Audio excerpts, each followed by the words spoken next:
Le chocolat chaud a giclé en un arc, brûlant une comète brune et collante qui a trouvé sa cible parfaite sur la toile immaculée de la doudoune. La sienne. La doudoune blanche matelassée, siglée d'une marque que je ne pouvais même pas espérer m'offrir en solde. Un silence s'est tombé dans le couloir bruyant du collège, un de ces silences suspendus qui précèdent toujours l'orage. Et au centre de ce silence, il y avait le visage de Chloé qui se décomposait lentement, passant de la surprise à l'incrédulité, puis à une fureur froide et méprisante. Ses yeux d'un bleu glacier se sont posés sur moi, et j'ai su, avant même qu'elle n'ouvre la bouche, que ce simple accident allait me coûter bien plus qu'un simple nettoyage. J'ai senti le regard des autres sur nous ce mélange de pitié et de curiosité malsaine, et j'ai eu envie de disparaître, de me fondre dans le linot usé du sol. La fête de l'automne du collège, c'est ce soir. Venait de me dire Léa, ma meilleure amie, une seconde avant le drame. Tu vas participer au concours de déguisement. Je m'apprêtais à lui répondre non, à lui expliquer avec un haussement d'épaule que les déguisements, ça coûtait cher, que ce n'était pas la priorité à la maison en ce moment. Mais je n'ai pas eu le temps. Mon gobelet en carton mal fermé m'a glissé des mains. Mais regarde ce que tu as fait. La voix de Chloé a claqué comme un fouet. Je me suis penché pour ramasser mon gobelet vide, le cœur battant à tout rompre. Élise, je suis vraiment, vraiment désolé, Chloé. Je ne l'ai pas fait exprès, je te jure. Elle a eu un petit rire sans joie. Pas fait exprès. Tu sais combien ça coûte, ça? Elle a passé un doigt ganté de mépris sur la tâche. C'est une Montclair. Mon père me l'a ramenée d'Italie. Elle vaut 400 €. Elle a prononcé la somme comme si elle parlait d'un autre monde. Un monde où l'argent n'était qu'un chiffre sur une étiquette, pas un poids constant sur les épaules. Mais qu'est-ce que je te raconte à toi? A-t-elle ajouté, en me jaugeant de la tête aux pieds, s'arrêtant sur mes baskets un peu fatiguées. Tu ne peux évidemment pas comprendre. Léa a posé une main sur mon bras. Laisse tomber, Élise. Elle n'en vaut pas la peine. Chloé a reporté son attention sur Léa, puis de nouveau sur moi. En tout cas, elle continuait, ignorant superbement mon ami. Tu parlais de déguisement.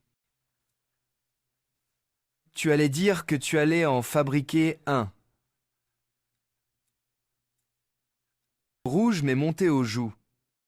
Je voulais répondre, dire quelque chose de cinglant, mais les mots restaient coincés dans ma gorge. C'est toujours comme ça. Face à elle, je perdais tous mes moyens. Moi, j'ai une idée. Ai-je finalement réussi à articuler la voix plus faible que je ne l'aurais voulu? Je vais me déguiser en montgolfière. Chloé a haussé un sourcil parfaitement épilé. Une montgolfière. Et tu vas faire ça avec quoi? Des sacs poubelles et de la ficelle de cuisine. Elle ne savait pas à quel point elle était proche de la vérité. Mon idée était encore floue à un embryon de projet dans ma tête. Mais je savais qu'elle reposait entièrement sur le système D, sur la récupération, sur l'art de transformer le rien en quelque chose. Alors que Chloé et sa cour s'éloignaient, en ricanant Léa m'a serré le bras. Ne l'écoute pas, ton idée est géniale. Une montgolfière, c'est super poétique. J'ai esquissé un sourire, mais mon cœur était lourd. L'incident de la doudoune, les moqueries, tout cela avait jeté un voile gris sur mon enthousiasme.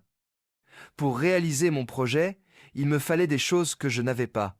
Du carton, des ballons et surtout quelque chose pour faire les sacs de lestage. C'est là que mon regard a été attiré par la poubelle de recyclage au bout du couloir. À côté, Chloé, avant de tourner à l'angle, venait de jeter nonchalamment le sac en papier Kraft de la boulangerie où elle avait acheté son croissant du matin. Un sac brun solide, exactement ce qu'il me fallait. Pas un, mais plusieurs. Je me suis approché du groupe de Chloé, qui discutait près des casiers. J'ai pris une grande inspiration. Chloé, elle s'est retournée, l'air agacé. Quoi encore? Tu viens me dire que tu vas me rembourser ma doudoune en lavant des voitures tout le week-end. Ses amis ont ri. J'ai serré les poings. Non. Je voulais te demander. Ce sac en papier. Tu vas le jeter, n'est-ce pas? Est-ce que je pourrais le récupérer, s'il te plaît? J'en ai besoin pour mon déguisement. Pour le concours de ce soir. Un silence s'est fait. Chloé m'a regardé comme si j'étais un insecte étrange. Puis un sourire mauvais s'est dessiné sur ses lèvres. Tu veux mes déchets? J'ai senti le poids de tous les regards. J'ai pensé à mon père. Il me dit toujours, « Ce n'est pas ce que tu as qui compte, ma puce. C'est ce que tu fais avec ce que tu as. » Sa voix a résonné dans ma tête, me donnant une force inattendue. Mon père dit toujours que l'important ce n'est pas la richesse qu'on possède, mais la richesse qu'on crée à partir de ce qu'on a. Ai-je répondu la voix soudainement plus ferme. Chloé a levé les yeux au ciel.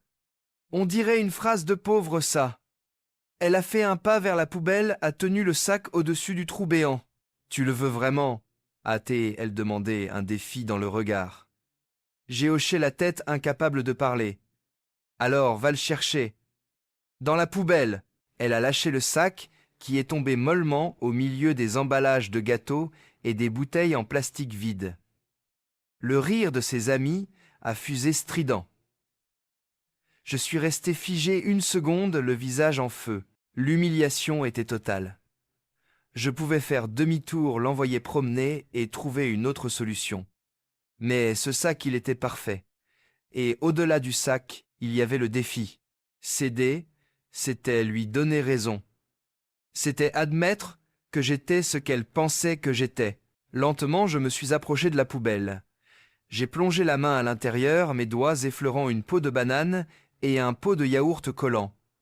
J'ai attrapé le sac en papier et je l'ai sorti. En me relevant, j'ai croisé le regard de Chloé. Son sourire triomphant s'est légèrement effacé en voyant ma détermination. J'ai lissé le sac sur ma jambe. « Voilà !» ai-je dit en la regardant droit dans les yeux. « C'est la première pièce de ce qu'il me faut.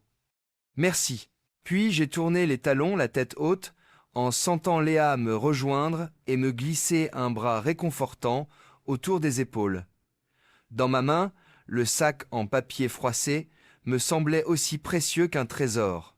L'après-midi s'était tiré lourd et lent. J'avais réussi à convaincre quelques autres élèves de me donner leur sac de la boulangerie. J'en avais maintenant 5, que j'avais soigneusement pliés dans mon sac à dos. Mais il me manquait l'essentiel, les ballons, qui formeraient le corps de la montgolfière. Il n'y avait qu'un seul endroit où je pouvais espérer en trouver pour une somme modique le magasin Action, à la sortie de la ville, ce grand hangar, où tout coûte 1 ou 2 euros. En sortant du collège, j'ai aperçu la silhouette familière de mon père, appuyée contre notre vieille Clio bleue. La peinture était un peu passée. Il y avait une éraflure sur l'aile avant qui datait de l'hiver dernier, mais elle roulait. Mon père m'a fait un grand sourire quand il m'a vu. Il travaille comme livreur depuis que son petit atelier de menuiserie a dû fermer. Il ne se plaint jamais, mais je vois la fatigue dans ses yeux le soir. « Alors cette journée, ma chérie ?» m'a-t-il demandé, en m'ouvrant la portière. « Ça a été. » Ai-je menti à moitié. « Papa, est-ce qu'on peut passer chez Action avant de rentrer? Il me faut quelque chose pour la fête de ce soir. »« Bien sûr, ma puce. » Montez. Le trajet a été silencieux. Je regardais le paysage défiler des pavillons de banlieue bien entretenus qui laissaient peu à peu la place à des zones commerciales plus impersonnelles. Et puis, sur le parking du magasin, je l'ai vu. La voiture. Un énorme Porsche Cayenne noir lustré comme un miroir qui prenait presque 2 places. Et qui en est sorti Chloé, suivie de sa mère, une femme élégante qui lui ressemblait comme 2 gouttes d'eau. Mon cœur s'est serré. J'ai espéré qu'elle ne me verrait pas. Peine perdue. En sortant de notre modeste Clio, j'ai croisé le regard de Chloé. Son visage affichait ce mélange de surprise et de dédain que je commençais à connaître par cœur. « Tiens, tiens, tiens ! Si ce n'est pas Élise la clocharde en personne !» Sa voix apportait sur le parking. Mon père, qui fermait sa portière, s'est tourné vers elle, les sourcils froncés. « Qu'est-ce que tu fais ici ?» Athée, elle demandait, comme si ma présence en ce lieu était une anomalie. Je suis venu chercher ce qu'il me manque. » Pour mon déguisement, ai-je bafouillé, me sentant soudain minuscule, à côté du monstre de métal noir. « Ne me dis pas que tu fais tes courses chez Action. » A-t-elle ricané. J'ai senti le besoin de me défendre, de montrer que je n'avais pas honte. J'ai sorti de ma poche la seule pièce de 2 € que j'avais. J'ai réussi à trouver ces ballons pour moins de 2 €. C'est exactement ce qu'il me faut pour ma... Je n'ai pas pu finir ma phrase. Chloé a éclaté d'un rire si fort que sa mère s'est retournée. « Tu as dépensé 2 € pour ton costume. C'est tellement triste. » Elle a fait un geste vers le grand sac de shopping que sa mère tenait. « Regarde un peu le nouveau costume que papa m'a acheté. » Sa mère a sorti de l'emballage une tenue de cosmonaute, argentée incroyablement détaillée, avec un casque assorti. La lumière du parking se reflétait dessus. C'était magnifique, il fallait l'admettre. Il a coûté 200 €, a lancé Chloé, comme on assène un coup de poing. « Waouh! C'est très joli, ai-je réussi à dire. De toute façon, c'est moi qui vais gagner le concours ce soir. Alors tu perds ton temps. Tu devrais être retourné rendre tes ballons et récupérer tes 2 €. Je suis sûr que tu en as besoin. » Cette dernière pique était de trop. J'ai senti les larmes me monter aux yeux. Avant que je puisse réagir, mon père s'est approché de moi et a posé une main protectrice sur mon épaule. Il a regardé Chloé sans un mot, avec une expression calme mais ferme, qui l'a fait reculer d'un pas. Puis Chloé a reporté son attention sur notre voiture. « Ne me dis pas que c'est la voiture de ton père. » A-t-elle, elle demandait, le coin de sa lèvre retroussé de dégoût. « Oui, et alors ?» ai-je répondu sur la défensive. « Maintenant, je comprends mieux pourquoi tu fais tes courses ici. Je ne voudrais même pas être vue morte là-dedans. » Elle a fait un geste ample vers son propre véhicule. « Regarde la voiture de mon père. C'est le nouveau Cayenne. Il coûte 100 000 €. Je suis resté sans voix. Que pouvait-on répondre à ça? Heureusement, mon père a resserré sa prise sur mon épaule. « On y va, Élise.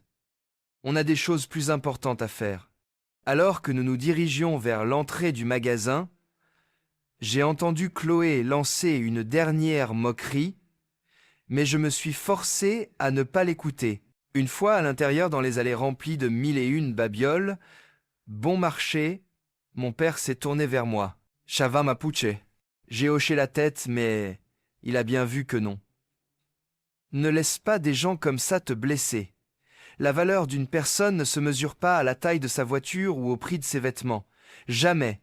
Il m'a tendu un sachet de ballons multicolores.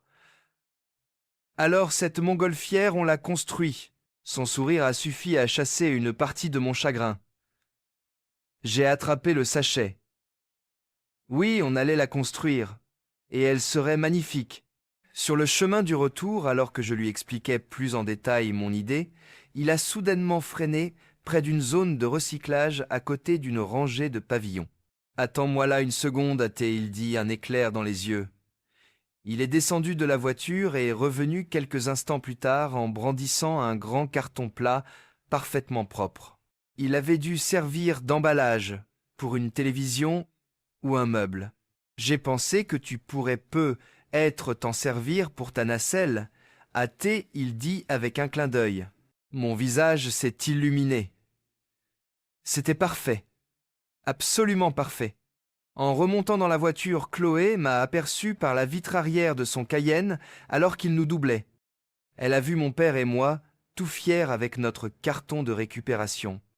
J'ai vu son visage se crisper dans une grimace de mépris. J'ai entendu, à travers le bruit de son moteur puissant, une bribe de sa voix portée par le vent. Bonne chance pour essayer de gagner Élise la clocharde. J'ai serré le carton contre moi. Tout allait bien. Oui, tout allait parfaitement bien. J'avais un père formidable, une idée, et maintenant j'avais tout ce qu'il me fallait. Le salon s'est transformé en un véritable atelier. Mon père a sorti sa vieille boîte à outils, celle de son ancien atelier de menuiserie. L'odeur de la sciure et de la colle à bois s'est mêlée à celle de la soupe qui mijotait sur le feu.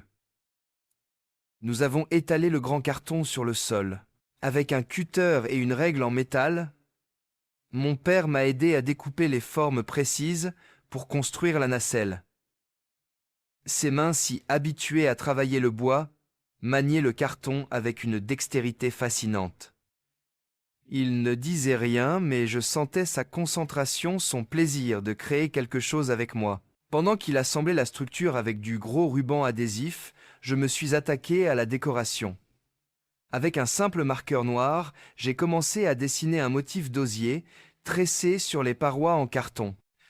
Je n'étais pas une grande artiste, mais je m'appliquais tirant des lignes droites, puis des lignes courbes, créant l'illusion d'un vrai panier de montgolfière. Mon père s'est arrêté un instant pour me regarder.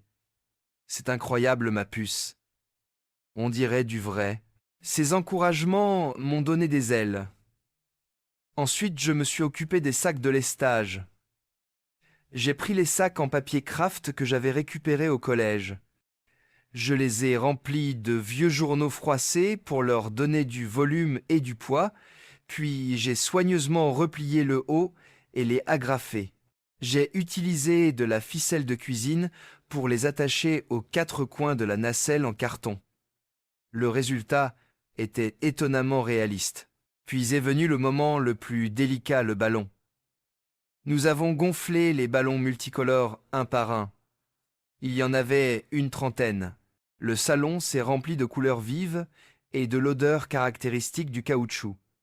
Le défi était de les assembler pour former une seule et grande sphère. On a utilisé du fil de pêche presque invisible pour les lier les uns aux autres, créant un grand dôme léger et coloré.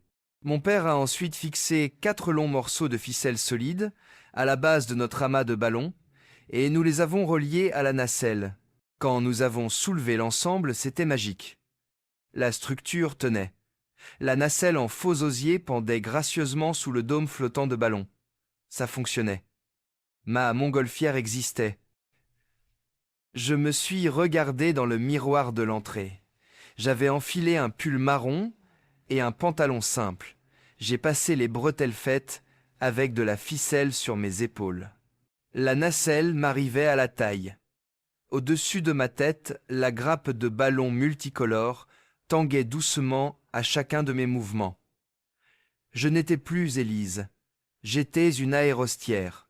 Mon père m'a regardé les yeux brillants de fierté. « Tu es magnifique, hâte », il simplement dit. Ces 2 mots valaient tous les costumes à 200 € du monde. La salle polyvalente du collège était méconnaissable. Des guirlandes orange et noires pendaient du plafond. Des fausses toiles d'araignée recouvraient les murs et une musique pop assourdissante sortait des enceintes. La plupart des élèves avaient joué le jeu. Il y avait des vampires, des sorcières, des super-héros et des personnages de jeux vidéo. Mon costume a tout de suite attiré l'attention. Les gens s'arrêtaient, souriaient, me disaient que c'était une super idée. Pour la première fois de la soirée, je me sentais bien presque populaire. Et puis j'ai vu Chloé. Son costume de cosmonaute était objectivement spectaculaire. Le tissu argenté brillait sous les lumières stroboscopiques. Elle portait son casque sous le bras et saluait les gens comme une reine salue ses sujets. Quand elle m'a vu, elle s'est approchée un sourire narquois aux lèvres. « C'est donc ça, ta montgolfière. Pas mal pour un truc fait avec des cartons trouvés sur le trottoir. Waouh! Ton costume est incroyable !» s'est exclamée une de ses amies en s'adressant à elle, ignorant superbement ma présence. « Merci !» a répondu Chloé d'un ton faussement modeste. « Tu vas gagner, c'est sûr. Avec tout l'argent que j'ai mis dedans, j'ai intérêt. » Elle m'a jeté un regard en coin. Certaines personnes n'ont pas besoin de faire les poubelles pour avoir l'air de quelque chose. J'ai choisi de ne pas répondre. Je me suis concentré sur les visages souriants des autres élèves qui admiraient mon travail. Leur approbation sincère valait bien plus que ces piques venimeuses. Le moment du concours est enfin arrivé. Le proviseur M. Dubois est monté sur la petite estrade déguisé en druide avec une grande barbe blanche postiche. Il a attrapé le micro. « Bonsoir à tous. J'espère que vous vous amusez bien. Le moment que vous attendez tous est arrivé. Nous allons annoncer le grand gagnant ou la grande gagnante de notre 10e concours annuel de déguisement de la fête de l'automne. Un roulement de tambour, imité maladroitement par le DJ, a retenti. J'ai vu Chloé au premier rang redresser les épaules, un sourire de victoire déjà accroché aux lèvres. Je n'attendais rien. J'étais juste fier d'être là dans mon costume, fier de ce que j'avais accompli avec mon père. Et la gagnante est... Monsieur Dubois a fait durer le suspense. Élise et sa montgolfière. Des applaudissements ont éclaté dans toute la salle. Léa a crié de joie à côté de moi et m'a poussé en avant. J'étais abasourdi. Je n'en revenais pas. Les gens applaudissaient pour moi, pour mon costume en carton et en ballon à 2 €. J'ai avancé vers l'estrade, la nacelle se balançant autour de moi, les ballons frémissant au-dessus de ma tête. C'était irréel. Monsieur Dubois m'a remis un petit trophée en plastique doré et une enveloppe contenant un bon d'achat pour la librairie de la ville. Je n'arrivais pas à arrêter de sourire. J'ai remercié tout le monde dans le micro, la voix tremblante d'émotion. C'est alors qu'une voix a fendu la foule. « Attendez, non !» Tous les regards se sont tournés vers Chloé. Elle était montée sur une chaise, le visage rouge de colère. Je n'ai pas dépensé 200 € pour perdre face à un costume fait de déchets. Ce n'est pas juste. Un silence glacial s'est abattu sur la salle. Monsieur Dubois, embarrassé, ne savait pas quoi dire. Chloé a sauté de sa chaise et s'est avancée vers moi, le doigt pointé. « Tu as fait ton costume avec des ordures. Comment as-tu pu gagner ?» Toute la joie qui m'avait envahi s'est évaporée, remplacée par une boule d'angoisse. Tous les yeux étaient de nouveau braqués sur moi. Mais cette fois, ce n'était plus de l'admiration. C'était de la curiosité, de l'interrogation. J'ai pris une grande inspiration, le petit trophée froid, dans ma main. J'ai pensé à mon père, à notre après-midi, dans le salon, à sa phrase. « Oui, c'est vrai !» Ai-je commencé, ma voix résonnant dans le silence, grâce au micro encore allumé. Je l'ai fait avec des choses que la plupart des gens jettent. Ma famille n'a pas beaucoup d'argent, alors j'ai dû être un peu créative. J'ai regardé la foule et j'ai décidé de tout leur raconter. « Vous voyez ces sacs de lestage ?» ai-je dit en désignant les sacs en papier attachés à ma nacelle. Ce sont les sacs de la boulangerie que j'ai demandé à des élèves qui allaient les jeter après avoir mangé leur goûter. J'ai vu certains élèves hocher la tête, se souvenant m'avoir donné leur sac. La nacelle, ai-je continué en tapotant le carton. C'est un grand carton que mon père a trouvé dans une benne de recyclage. Je l'ai juste coloré avec un marqueur pour imiter de l'osier. Et les ballons, ai-je conclu en levant les yeux vers le dôme coloré qui flottait au-dessus de moi. Je les ai achetés au magasin Action pour moins de 2 €. Un murmure a parcouru la salle. Ce n'était pas un murmure de moquerie, mais d'étonnement. Et peut être même d'admiration. Un élève de 3e que je ne connaissais même pas a crié « C'est incroyable !» Chloé me regardait bouche bée, comme si elle ne comprenait pas. « Mais comment tu as appris à faire tout ça ?»